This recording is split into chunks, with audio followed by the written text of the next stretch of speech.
Hey guys, welcome back to the channel. In this episode we'll be pouring concrete and showing what it takes to do so. Note that I and a lot of people in this video have never poured concrete before and have very little experience. Luckily, with the help of good friends that are more knowledgeable than I, we were able to have the confidence to get this process done, order the concrete, get the truck there, and away we went. Hope you enjoy.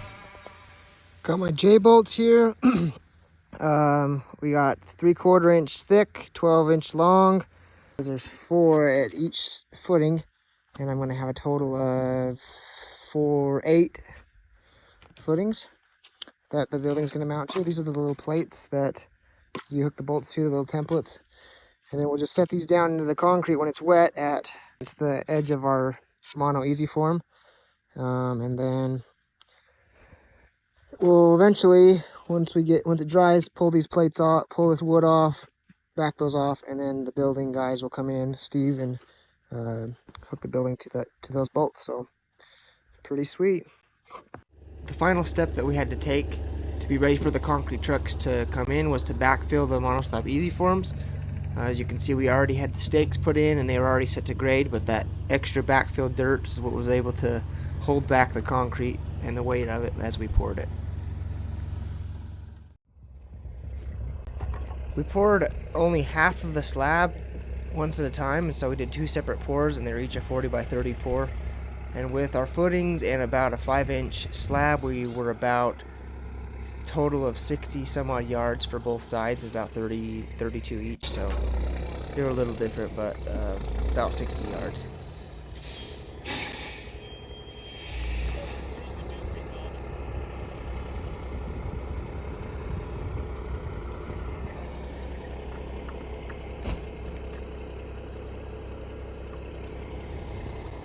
For concrete, we went with a local company called Incredible Concrete. They actually mix the concrete on their trucks. And what's nice about this is you don't go over your yardage on what you're expecting to use. And so you save a little bit of money doing that, not having extra concrete left over. I tried using some of the local companies, the bigger companies, and they basically said unless you're a contractor or have an account with them or whatever, you're out of luck. And it was kind of a nightmare with them, and also they were a lot more money than Incredible Concrete. And Incredible Concrete was local, and they were really easy to work with.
Probably tell from the video thus far, we kind of started in one corner and worked around in a circle to the other corner.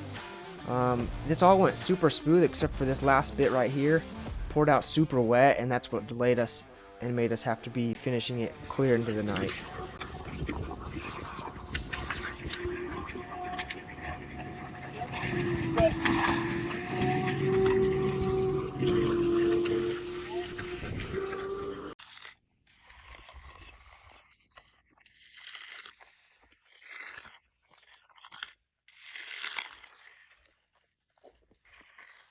That's the wet potatoes.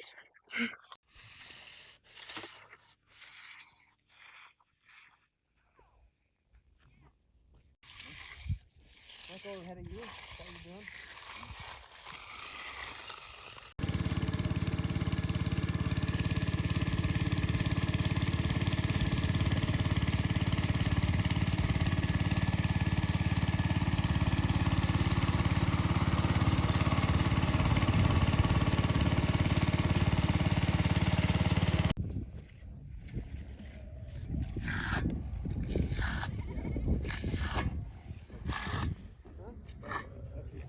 So these next clips are going to be of the second half of the pour that we did, and not to my surprise, but kind of to my surprise, this went a lot more smooth, probably because we had more experience, more confidence in doing it since we've already done it for the first pour, and also we had help of some other people there to help us pour it out.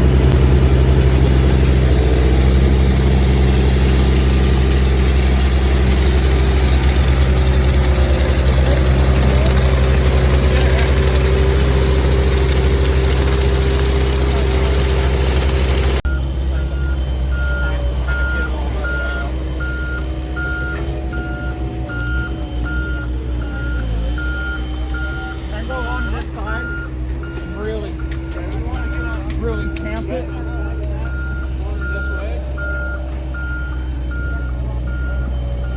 Yeah, trying to get right there. And then, yeah, start. Beat them rocks down and they're good to start.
I heard from someone sometime that if you can't finish high school, you can finish concrete.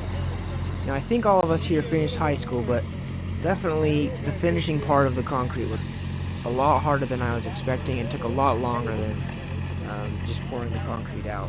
The first pour we did, we started about 12 because it was getting colder in the fall and we wanted to be warm when we started pouring.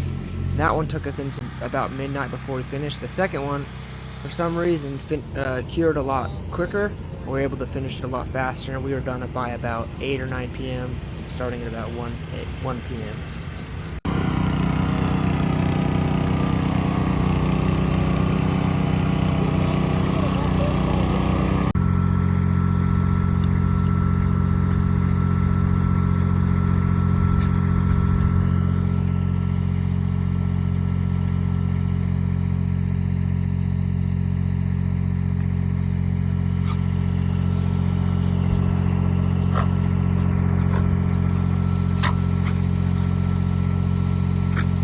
spending all that time finishing the concrete, making sure it's smooth, believe it or not, if you've done concrete before, you know what comes next.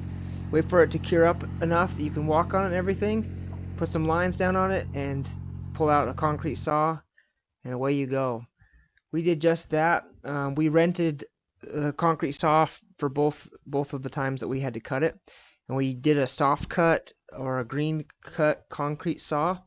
And the rental that we got both times was pretty crappy, and so our lines were definitely not straight. But it beat hiring someone. We were able to have that experience. I will say I'd suggest having earplugs if you're ever gonna do this yourself, and also having some sort of eye protection because it gets pretty dusty. Maybe a mask as well.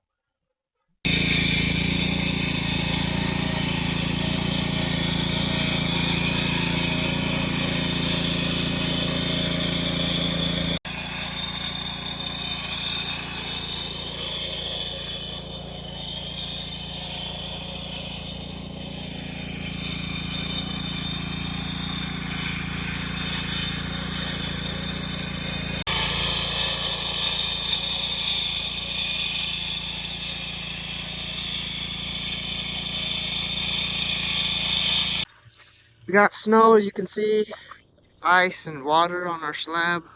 Sad, but not really much we can do about it until we get our building on it. So kind of a cringy moment, but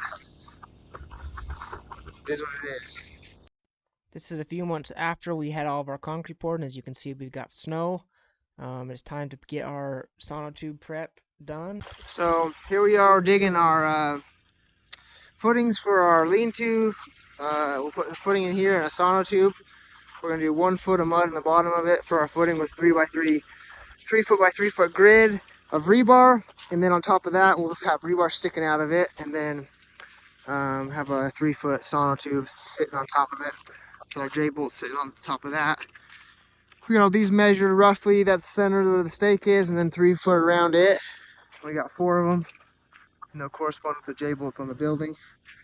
Got our Bosch laser level, and without this thing you're pretty blind, so super nice to have.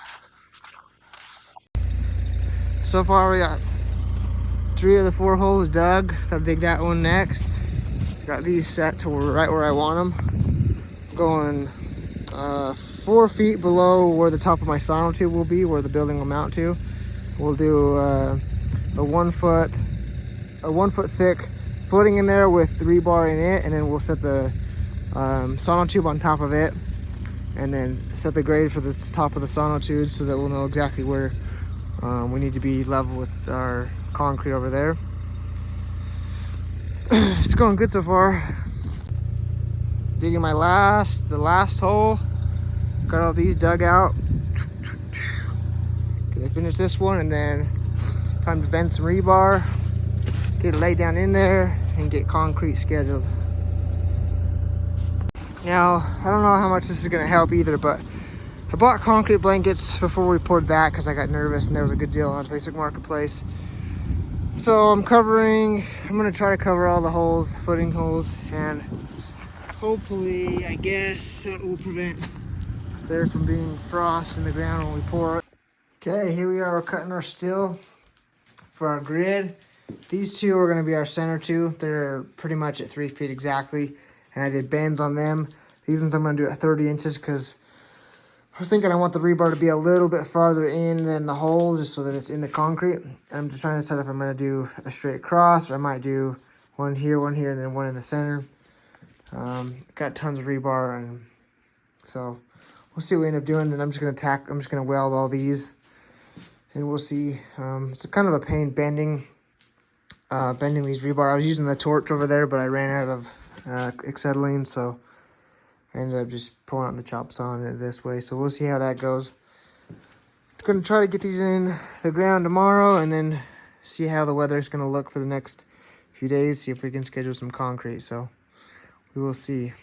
Okay, here's the first one done. Got it all welded up. Tell me what you guys think. I did about 30 on each of these outside ones, and then the inside ones are 30 as well, so I kind of slid these in a little bit just to make sure that they were able to reach the edges so that I can have something to weld onto, and so that makes it about a 15. It's a 3 foot grid, 3 foot square, and then 15-foot cross or 15-inch cross in the middle. So we will see. It's definitely a lot easier to use the wire tie to make these than it is the welder. It's just a lot more time consuming with the welder. Get it a lot more precise and it's a lot more sturdy, but I guess it's the trade-off of it all. But yeah, little shop's pretty handy for it.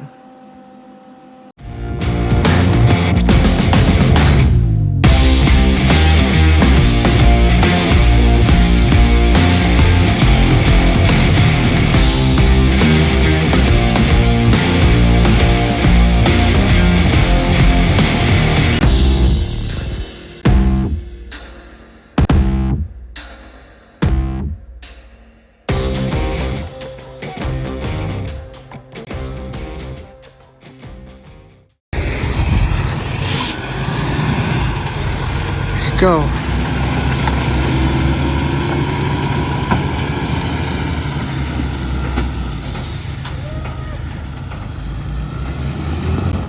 Well, we got our 4 footings for our lean-to. It's poured up. Next is going to go on these are our Sono tubes. And we got our grid inside of there. You see on the other clips. And it went pretty smooth. It was about, I think we paid about $500 for all these, then that's including the truck delivery fee. It was 2 yards. So, not too bad. Can't believe it's December 20th and we got sunshine, snow melting.